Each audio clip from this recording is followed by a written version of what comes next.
Hi, and welcome to today's video, which is going to be a walkthrough of the Harry Potter A Forbidden Forest experience in Brisbane. The parking experience was a little intense, but generally well managed. We selected the 9 PM entry because we don't live in Brisbane and had other things on earlier that day. In hindsight, I wish we'd gone a little bit sooner, because I am an absolute glutton for Harry Potter and we did kind of take our time a little too much. We were some of the last people in and were some of the last people out, which unfortunately meant that all of the amazing eateries you're about to look at weren't open anymore. After this sort of courtyard and eatery section, you'll pass through a small gift shop on your way to start the actual experience. There is the option here to buy one of the interactive wands. Personally, I'm not a huge fan of the way they look, and it's by no means necessary, because when we actually went to read the signs, where there aren't attendants with wands, you're able to just use your wand hand. And where wands were necessary, there was attendants there with them supplied. But if a wand is absolutely up your alley, then grab one here. You can take it throughout the experience and use it as you go, and then take it home as one of your best keepsakes. We had seen the reports that the location was not particularly accessible friendly, and I would have to agree with that. As someone who is overweight and has had the experience of my feet slipping out, I am always wary about where I'm stepping. The matting that they had down was really good. Even as the dew started to settle, it didn't seem to get slippery. But there was a point where it transitioned to mostly gravel. I still didn't find it slippery, but the track was fairly undulating, and the walk out was relatively steep and long. So I would look at doing some more research if you had some mobility issues. I don't know how they did it because the space isn't really that big, but they managed to do a few of these little turn the corner reveals, like on this big statue of the stag, which is pretty much the picture everybody knows from these experiences travelling around. So right off the bat, you can pretty much see my biggest complaint, which really didn't apply until we got home to have a look at our photos. And that is that with the sheer diversity of lighting going on, you struggle to get a good photo of yourself in front of some of the props. And I do wish, especially as we move on, that you'll see that some of the spots had specific pull-in places for you to get out of the flow of traffic and be able to stop for a photo. But there was then no light directed to the person to stand. So, as an example, I pretty much have a Norell shadow standing in front of the Hagrid statue. But if we're not trying to include ourselves in this equation, then the pictures of just the lights turned out pretty amazing, and I hope you think so too. As we change sections, there are these signs that indicate the part of the story we're stepping into. For all of the statues and creations that are around, I think this Draco gets the creepy #1 medal. For a temporary experience, I was pretty impressed with the setup, and you were fairly quickly immersed into what the experience was going to be like. I think pretty obvious to anyone who's even aware of the Harry Potter franchise. The music and sound plays a really big part, but just to be safe around the copyright issues, I'm going to use the audio clips that I recorded there sparingly. So at times, sounds will be overlaid with copyright-free music.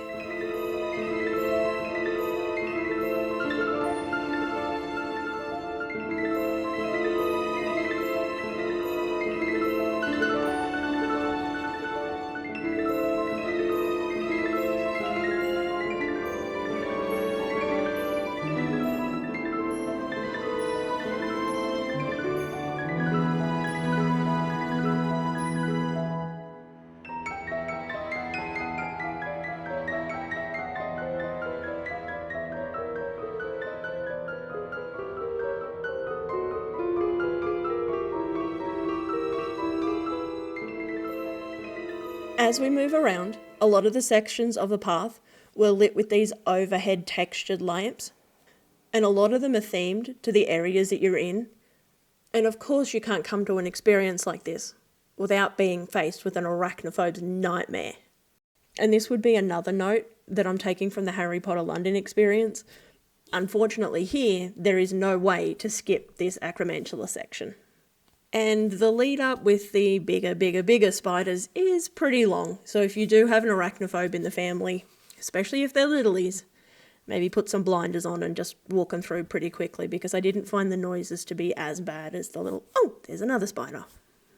But luckily, as far as I could see, the only one that does move is Aragog, and with the sounds over the top, it's pretty easy to tell when he's going to be moving around, and it is pretty slow, and he doesn't really leave his little spot, so it's not a pop-out sort of a spider situation.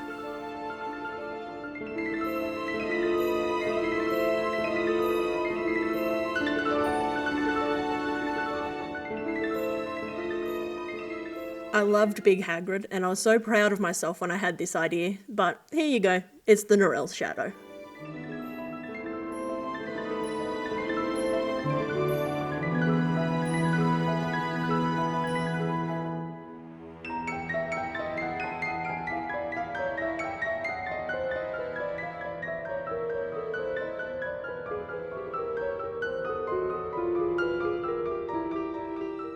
This is what you could probably call one of the filler effects, so that the track in between all of the really big feature items, there's still some stuff to look at.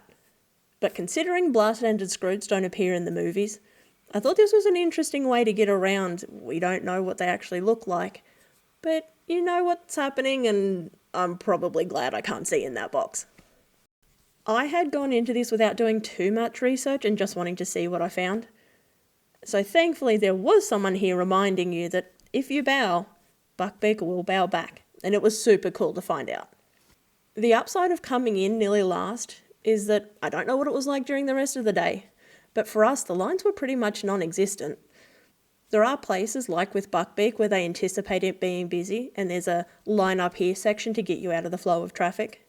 But I really enjoyed this time because it meant we didn't have to feel too bad if you wanted to take a second and take it in, because there was not a huge line standing behind you waiting for you to move on.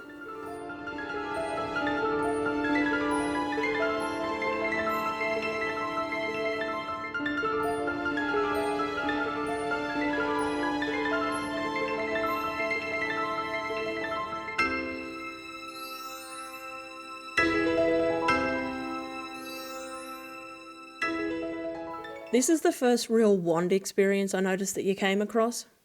And this is one of the places where there are attendants, because obviously everybody's going to want to cast a Patronus. You don't get a choice in what happens, and I did end up doing it twice because I was too excited and we missed properly filming the first one.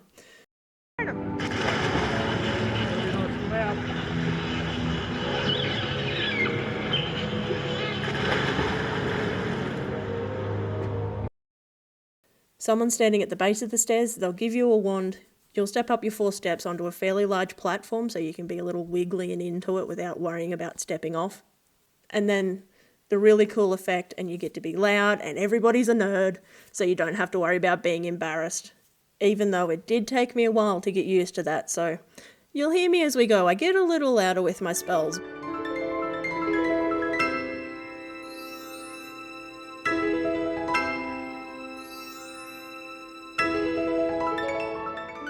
This one is kind of just another filler spot, but it's Cho Chang's mistletoe, so you're able to step into this little nook and get a kiss with your love. So I went with my parents, so they were able to do theirs. And then just for fun, I thought, what the heck, and you'll see me having what my experience currently is as the single Pringle.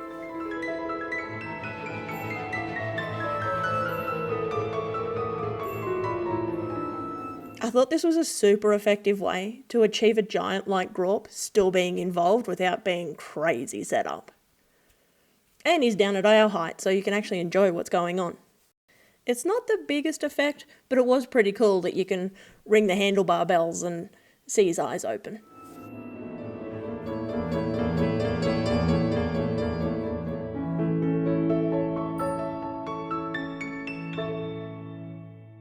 Here we'll go through a section of what I would consider mid-level attractions, starting with those greedy nifflers, the pesky pixies, the fluffy pygmy puffs, and those mischievous bowtruckles.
And then we had a fairly long stretch of these owls dotted in the trees and this large collection of owl post with this stray little pygmy puff.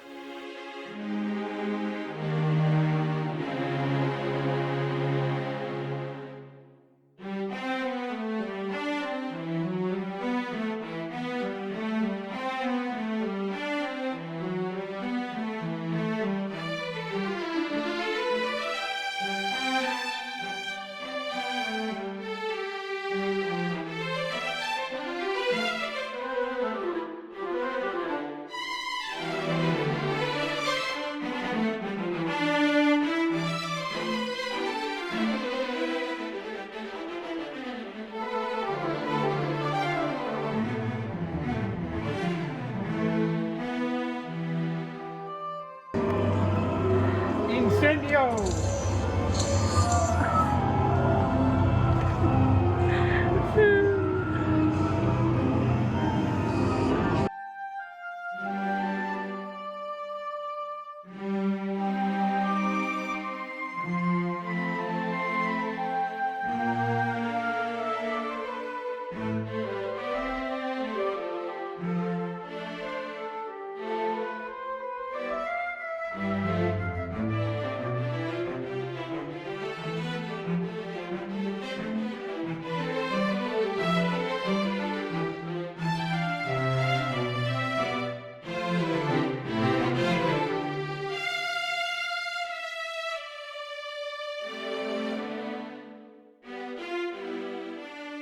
There wasn't a whole lot else going on in this section, but coming around the corner and seeing that Dementor hanging nearly straight above you was really cool. The dueling spell worked a little differently, and I think even if you had brought your own wands, you would have had to use the ones that they were supplying, because they were a thinner sort of metal wand.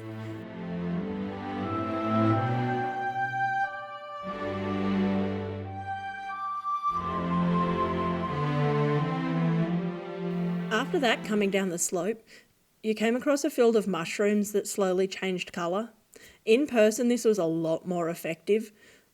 Being so bright, it didn't show up that well on the camera. But right at the end is a little spot of different mushrooms that are tied to the Calaveria spell. And these ones seem to rotate through a few different patterns. We only tried one each, so I don't know how many, but I did think it was cool that if you were there with a group, everybody would get a slightly different experience. Calaveria!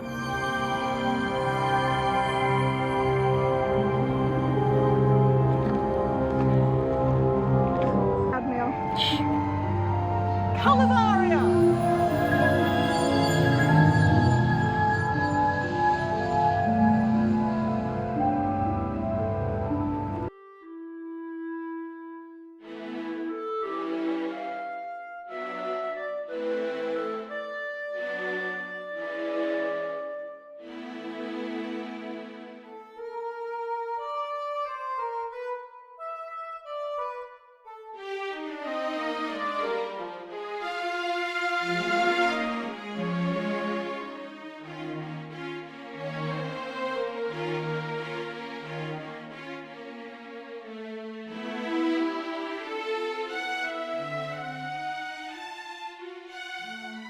As someone who's attracted to colour like a niffler is to shiny things, all the different projections up into the trees were kind of a brain scratch all of their own. We've pretty much completed the loop at this point, so we're coming back past our stag.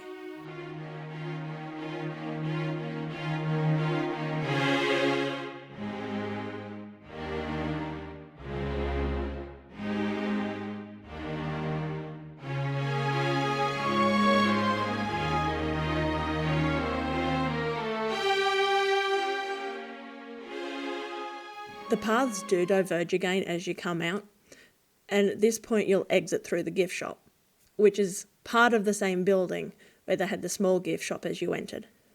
So as I mentioned at the beginning, we were at the tail end of everything going on for the evening, and it did mean that we sort of ended up missing out on that advertised have your hot chocolate experience. So if you were looking to have a more complete experience, I might suggest booking a time earlier than the 9 o'clock that we did.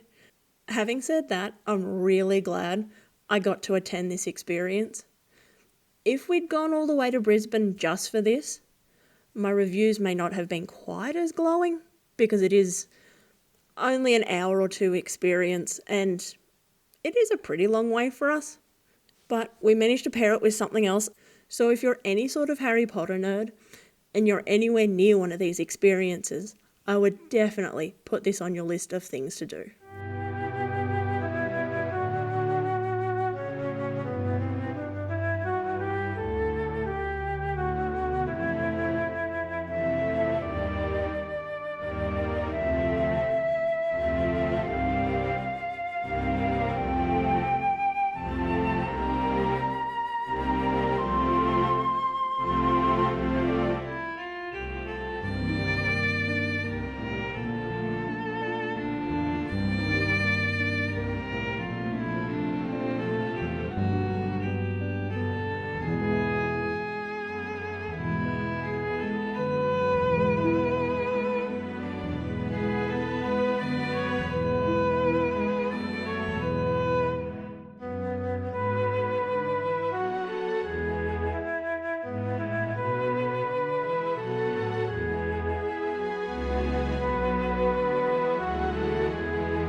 Thank you all for watching, and I'll see you later.